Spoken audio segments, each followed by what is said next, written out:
Abalunzi b'ebisolo okwetooloola eggwanga Uganda ekimu ku bizibu bye basinga okusanga bwe bulwadde obuva ku biwuka naddala enkwa nga zino ziviirako abalunzi bano obutafuna mu bisolo byabwe ne bafiirwa ensimbi. Kati okusobola okumalawo ekizibu kino, gavumenti ya Uganda ng'eyita mu ttendekero erikola okunoonyereza ku bisolo erya National Livestock Research Resources Institute wansi ekitongole ekya Naro eriko abakugu ab'enjawulo be yateekamu ensimbi okusobola okulaba ng'eggwanga Uganda lifulumya eddagala erigema enkwa mu bisolo ng'eno eyitibwa Narovac tick vaccine. Ng'akulira eby'ekikugu mu kunoonyereza kuno, Dr. Zikusooka Moses bw'annyonnyola. The key economic diseases that have a lot of impact in the country and on the continent. We have ticks and tick-borne diseases. That's a very big problem on the entire continent of Africa, sub-Saharan Africa. We've been able to conduct research on ticks, and basing on the current problem on the continent where ticks have become resistant to the acaricides that are being used, we have been able to come up with a key solution where we've developed a vaccine. Ono annyonnyodde nti eddagala lino lye bali mu kukola lya kuyambako abalunzi okwetooloola eggwanga lyonna okufuna ekisinga okuva mu bisolo bye balunda okusinga nga bwe kibadde gye buvuddeko nga bafiirwa ensimbi mpitirivu. Used on the tick, it is able to control the tick, and in the long run when the farmer uses it, he's able to manage the ticks both in the adult animals, in the local species and in the exotic species, and you are able also to bring up your younger calves with ease. Ategeezezza nti ensimbi zonna ezikozesebwa mu kunoonyereza n'okukola eddagala lino ziweebwayo gavumenti ya Uganda Mukawefube okulaba nga bannayuganda baganyurwa mu byebalunda. We needed to boost our capacity to make vaccines. So government of Uganda has been able to train the scientists. We now have reliable capacity to conduct the exercise, and you can produce and guide government on vaccine production. The other one has been, we also need to have a vaccine producing facility. But today, and this is a very expensive facility, today where you are standing, it's the effort of government of Uganda, we have one. And we can now confidently say we can make vaccines for the country. So we are calling upon the different partners to collaborate with us, come and strengthen us and empower us financially, that we can be able to make more vaccines and add more meaning to livestock health. Dr. Zikusooka ategeezezza nti tebakomye ku kunoonyereza ku ddagala ligema nkwa wabula bali Mukawefube ow'okulaba ng'endwadde endala ezirumba ebisolo zifunirwa obujjanjabi olw'ebyobulunzi bitereere mu ggwanga. We've tried to collect samples to understand the viruses that are causing the repeated outbreaks in the country. And as a research institute, we have all the information required, except that it is a continuous process.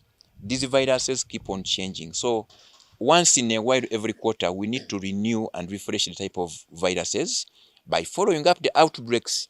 Now, as far as making the vaccine is concerned, as an institution, we've also gone ahead and we've tried our best to come up with an alternative vaccine that can address FMD.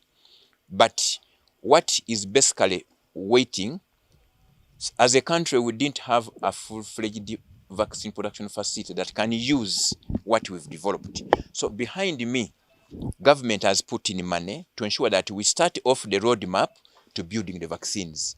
Ye Dr. Kabi Fred nga y'omu ku banoonyereza abali emabega w'eddagala lino annyonnyodde nti kyabatwalira ebbanga lya myaka egisoba mu 10 okusobola okulaba nga bavaamu n'ekintu eky'omulembe ekisobola okuggya abalunzi b'e Uganda mu nvuba. You come up with a vaccine without going through the different stages I told you, nobody will believe you. So it takes 10 years plus. That's when people will believe that these people have gone through the different stages and their vaccine is safe, it is efficacious, and it is effective. We tried out the vaccine for 1 year in Imbarara, in Chiburara prisons, in Isimba prisons, in the Maruzi farm, and in Nabuin, which is in Nabilatuk district. Ategeezezza nti ekimu ku kibawalirizza okukola eddagala lino kwe kubanga eddagala abalunzi lye bakozesa ebiseera bino terikola bulungi okugattako n'okuba nga lyonoona obutonde bw'ensi ekintu eky'obulabe eri obulamu bw'abantu. We are using acaricides which don't work, but we have to buy them. Okay. Number 2, the ticks suck blood. When they suck your blood, you are not productive. So the cattle will not be productive. Number 3, the diseases the diseases have increased, tick-borne diseases have increased, and the antibiotics which we used to use those days are no longer very useful. Number 3, we are spraying twice a week. Now, one cow requires about 20 liters. Our other countries are doubting our milk because they think that it has traces of acaricides and the drugs.